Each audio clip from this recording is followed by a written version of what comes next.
हाय दोस्तों, welcome to my YouTube channel. उम्मीद है कि आप अच्छा कर रहे होंगे। लास्ट वीडियो हमने जाना था कि वॉलेटिलिटी कॉन्ट्रैक्शन पैटर्न क्या होता है, उसकी मदद से कैसे आपको अच्छे ट्रेड्स मिलते हैं। इस वीडियो में हम सबसे पहले जानेंगे कि उसकी इंपॉर्टेंस क्यों है, क्यों इतना इंपॉर्टेंस दिया जाता है। और आप किसी भी कैश मार्केट ट्रेडर से अगर पूछते हो तो वो बोलेगा कि cash market trading is all about volatility and understanding volatility contraction. तो उसका एक सबसे अच्छा एग्जाम्पल है कि मान लीजिए कि आप और एक और कोई ट्रेडर है जो इनिशियली मतलब बहुत बड़े-बड़े स्टॉप लॉस पे ट्रेड करता है। मतलब मान लीजिए कि आपके एंट्री में आप कोई भी एंट्री लेते हो तो उसके बाद 20% का स्टॉप लॉस होता है और वो स्टॉक उसके बाद 5 गुना चला जाता है।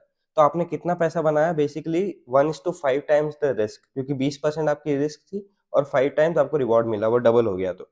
But there is one more trader who initially took a 3% risk and he made 50%। तो उसका रिवॉर्ड जो है वो रिस्क से 15 टाइम्स है। अगर मान लीजिए कि सेम रिस्क पर ट्रेड दोनों ट्रेडर ले रहे हैं तो सेकंड वाला ट्रेडर अच्छा है, इवन दो उसने कम परसेंटेज ऑफ मूव कैप्चर किया है। तो आपको वॉलेटिलिटी कॉन्ट्रैक्शन इस चीज में हेल्प करता है कि आपके जो इनिशियल स्टॉप लॉसेस होते हैं ट्रेड्स में वो बहुत छोटे होते हैं। And personally if you ask me what is the holy grail, मतलब ऐसा कोई मार्केट में होली ग्रेल तो होता नहीं है, पर one thing which will surely help you is that आप कोई भी ट्रेड लो उसमें आपका इनिशियल ट्रेड में जो स्टॉप लॉस होता है मूवमेंट का मार्केट में, लेट्स से आपने कोई भी स्टॉक 100 रुपए पे बाई किया तो उसमें आपका स्टॉप लॉस सबसे ज्यादा हो सकता है वो 5 से 7% है। उससे बड़े स्टॉप लॉस पे आप ट्रेड करोगे तो you will eventually B right, आपका स्टॉक मूव भी करेगा, हो सकता है 100% 200% मूव कर जाए, but you will not make money because आपका जो आर फैक्टर होता है जिसको हम रिस्क टू रिवॉर्ड मल्टीपल बोलते हैं वो ज्यादा नहीं बन पाएगा। और दूसरी ये चीज है कि आप अलोकेशन ज्यादा कर पाते हो जब आपका स्टॉप लॉस या exit from the entry is very small. मतलब कि मान लीजिए आपने 100 पे एंट्री की है, आपका स्टॉप लॉस 97 है, तो आपकी इनिशियल रिस्क खाली 3 पॉइंट की है। तो आप भली 20% अलोकेट कर दो, उसमें अगर आपका 3% स्टॉप लॉस हिट भी होता है तो आपकी जो रिस्क रहती है आप 0.35% ऑफ द टोटल कैपिटल पर ट्रेड रिस्क लेके भी अच्छा पैसा बना सकते हो। तो यहाँ पे ये था हमारा एक जनरल आउटलुक कि क्यों वॉलेटिलिटी कॉन्ट्रैक्शन पैटर्न इंपॉर्टेंट है। और दूसरी एक चीज है कि आप मेरे पे भरोसा मत करो, किसी पे भी भरोसा मत करो, आप हिस्ट्री में जाके पिछले 5 साल या 10 साल में जो भी स्टॉक ने सबसे ज्यादा रिटर्न दिए हैं उसको ऑब्जर्व करो कि वो स्टॉक्स में क्या कॉमन था जिसकी वजह से वो इतना अच्छा रिटर्न दे पाए। तो उसमें 3 चीजें हमेशा कॉमन मिलेगी आपको कि उसमें जब भी बड़ा मूव आया होगा उससे पहले वो बहुत टाइम तक कंसोलिडेट किया होगा। हो सकता है कि 5-6 साल तक कंसोलिडेट किया और उसके बाद मूवमेंट आया, और हो सकता है कि हमेशा वो सारे स्टॉक में क्या कॉमन था, वो 52 वीक हाई था। और थर्ड इंपॉर्टेंट फैक्टर जो कि बहुत आसानी से दिखता नहीं है पर वो कॉमन रहता है, दैट इज वॉलेटिलिटी कॉन्ट्रैक्शन। मान लीजिए कि स्टॉक मूव करता है एक बार 50% का, उसके बाद वो रेस्ट करता है।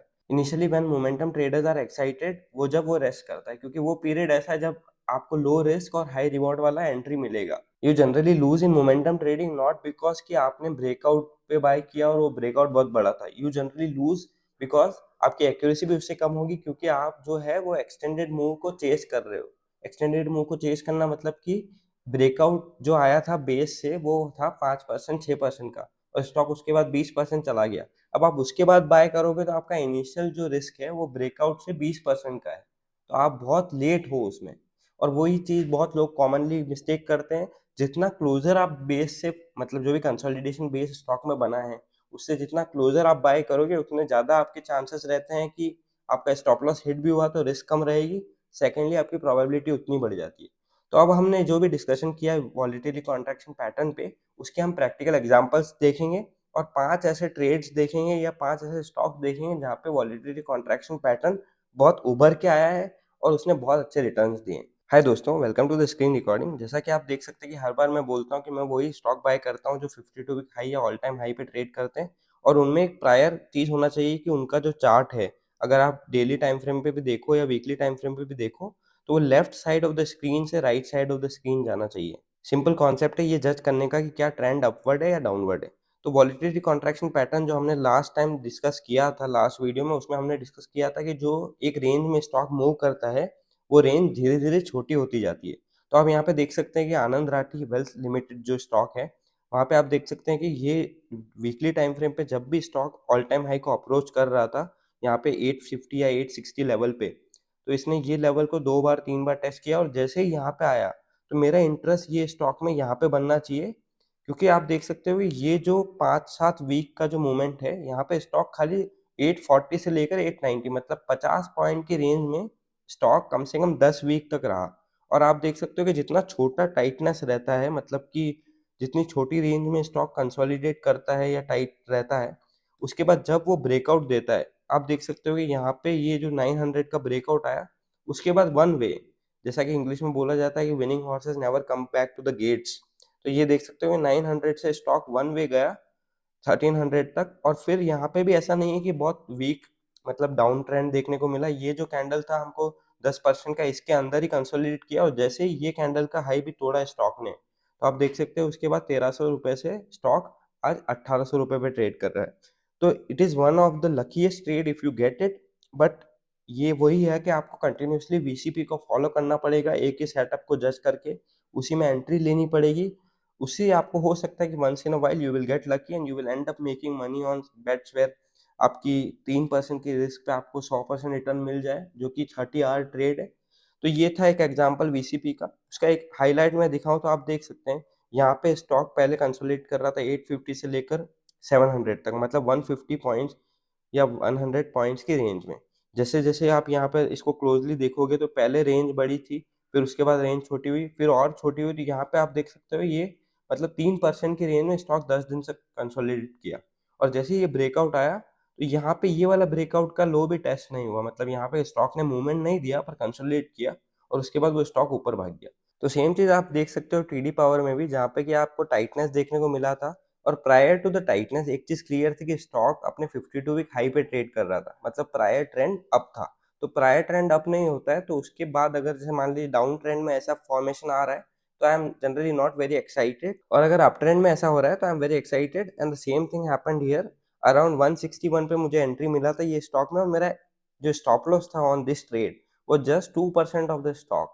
और ये यहाँ पे स्टॉक ने उस दिन सेम डे 6% का मूवमेंट दिया, और आप यहाँ पे देख सकते हो कि one way stock from 165 went till 260 और 270, और जब ये वाले दिन को जब एक शेकआउट आया, मतलब कि मार्केट में ये स्टॉक पहले 10% गिरा, उसके बाद रिकवर हो गया। तो since I keep stop loss in the system, and that day I got a exit from this stock around this 250 level. तो यहाँ पे आप देख सकते हैं कि 2% 2.5% की रिस्क पे मुझे अराउंड 100 पॉइंट्स मिले, which is nearly equal to 35 to 40%। तो आप बोल सकते हो कि this was one of the trade जहाँ पे मेरे को 15 आवर या 16 आवर वाले मल्टीपल मिला था। और same thing happen to even BSC, जो रिसेंटली मेरा अक्टूबर मंथ में जब मार्केट गिरा, तो BSC and Angel One were the stock जिसकी वजह से मुझे पोर्टफोलियो में आई गॉट अराउंड 4.5% रिटर्न। और same thing happened here also कि एक प्रायर ट्रेंड अप था, और इवन बीएससी को अगर आप बोलो ना, तो BSc was one of the strongest stock in the Indian stock market in the last 2-3 months. मतलब इसको कोई फर्क ही नहीं पड़ रहा था, and it was exactly against the thought process of retailer कि और कितना ऊपर जाएगा, and stock went from 400 till 1860। But यहाँ पे मेरा एंट्री बना था अराउंड दिस लेवल। इवन तो the stock has given multiple times entries, but मैं अपने सेटअप का वेट करता हूँ। और जैसे ही मुझे अपना सेटअप मिला, जो कि बहुत टाइटनेस वाला, 3-4 दिन से कोई मूवमेंट नहीं स्टॉक में, और वो कंसोलिडेट करके यहाँ पे जब ये मूवमेंट आया, तो आई टुक दिस स्टॉक अराउंड 3.5% का मेरा रिस्क था। और उसके बाद आप देख सकते हैं कि from 1320 level stock went till 1800, और अराउंड मेरे को एग्जिट मिला ये वाले दिन को जब ये स्टॉक 1630 के नीचे क्लोज हुआ। तो यहाँ पे मेरा सिस्टम स्टॉप लॉस था 1630 पे। तो आई got around 300 points with a risk of 20 और इवन 15 पॉइंट्स। तो ये मेरा ऐसा ट्रेड था जहाँ पे मुझे 15 आवर ट्रेड मिला। And the same thing happened as TD Power, कि यहाँ पे ये इंपॉर्टेंट नहीं रहता कि आप कितना बड़ा रिवॉर्ड लेते हो, मतलब कि आपको 100% या 200% बनाना जरूरी है। व्हाट इज इंपॉर्टेंट कि आपको रिस्क टू रिवॉर्ड कितना मिल रहा है, और सेकेंडली आपका अलोकेशन कितना है। तो बीएससी इस वजह से मुझे हेल्प कर पाया अक्टूबर मंथ में, क्योंकि बीएससी में एक पॉइंट पे मेरा अलोकेशन 20 और 25% था। और जब यहाँ पे ये स्टॉक ने वन वे मूव दिया, तो I had to book parcel here because of angle of rise, जो कि बोला जाता है कि अगर एक स्टॉक 80 डिग्री या 75 डिग्री से ज्यादा मूवमेंट दे रहा है एक सीधी लाइन में ऊपर, तो आपको it is wise to book some profit so that if it corrects one way, जैसे एमएमटीसी में देखने को मिला है लास्ट 2 वीक्स से कि स्टॉक फ्रॉम 45 टू 90 गया, और उसके बाद 90 से सीधा वन वे 50 आ गया। And the last stock which I am holding still is angel one. Angel one में वॉलेटिलिटी कॉन्ट्रैक्शन पैटर्न कैसे काम कर रहा था, आप देख सकते हो ये जो रेक्टेंगल बॉक्स में मैंने रेंज मार्क किया है, तो यहाँ पे जब भी स्टॉक आता था तो यहाँ से रिजेक्शन, ये यहाँ पे रिजेक्शन हुआ, उसके बाद यहाँ पे रिजेक्शन हुआ। पर एक चीज क्लियर था कि आप विद इन द बॉक्स देखिए कि यहाँ पे जब भी रिजेक्शन आया, इस बार ये पूरा नीचे नहीं गया, और इसने बहुत दिनों तक कंसोलिडेट किया, बहुत छोटे रेंज में, मतलब कि 1838 से लेकर 1950, मतलब 70-80 पॉइंट में ये स्टॉक कंसोलिडेट किया। और जैसे ही इसमें ये वाला ब्रेकआउट आया तो that day I enter this stock. और उसके बाद इस स्टॉक में खास बात क्या थी जिससे मुझे कन्विक्शन आया और उसमें मैंने और ऐड किया, वॉज कि पिछले एक महीने से मार्केट गिरे जा रहे थे, Nifty bank Nifty was down, all the sectoral indices were down, but ये स्टॉक ऑल टाइम हाई से और नए हाई बनाते गया। ये वाला स्टॉक में क्लियर ऑब्जर्वेशन था कि मैं नहीं गिरना चाहता हूँ, तुम मुझे एग्जिट मत करो। And if you are getting scared and panic में आपने ये स्टॉक एग्जिट किया होता तो you would not get a good reward in this stock. And let's imagine कि अब मार्केट यहाँ से टर्न बैक करते हैं अपसाइड में, तो the stock which are acting very strong will just blast up in the up move. तो ये था हमारा स्क्रीन रिकॉर्डिंग जहाँ पे हमने देखा कि वॉलेटिलिटी कॉन्ट्रैक्शन पैटर्न के केस स्टडी एग्जांपल्स या प्रीवियस ट्रेड्स जो मैंने लिए थे वो कैसे हेल्प करते हैं। और इस वीडियो से दो चीजें हमने सीखी कि importantly it is all about volatility contraction. भले आप वॉलेटिलिटी कॉन्ट्रैक्शन पैटर्न को मत फॉलो कीजिए, बट एक चीज बहुत क्लियर है कि आपको वॉलेटिलिटी को समझना पड़ेगा। You have to ask yourself कि ये स्टॉक कैसे बिहेव कर रहा है, कि उसकी रेंज के अंदर छोटी छोटी रेंज बन रही है और फिर जब ब्रेकआउट आता है तो वो बहुत अच्छा मूव करता है। और सेकंड चीज जो हमने इस वीडियो में सीखी और मैंने बार बार फोकस उस पर किया है कि आपको वो वाले ट्रेड ढूंढने पड़ेंगे जहाँ पे आपका इनिशियल स्टॉप लॉस 3 या 5% का होगा।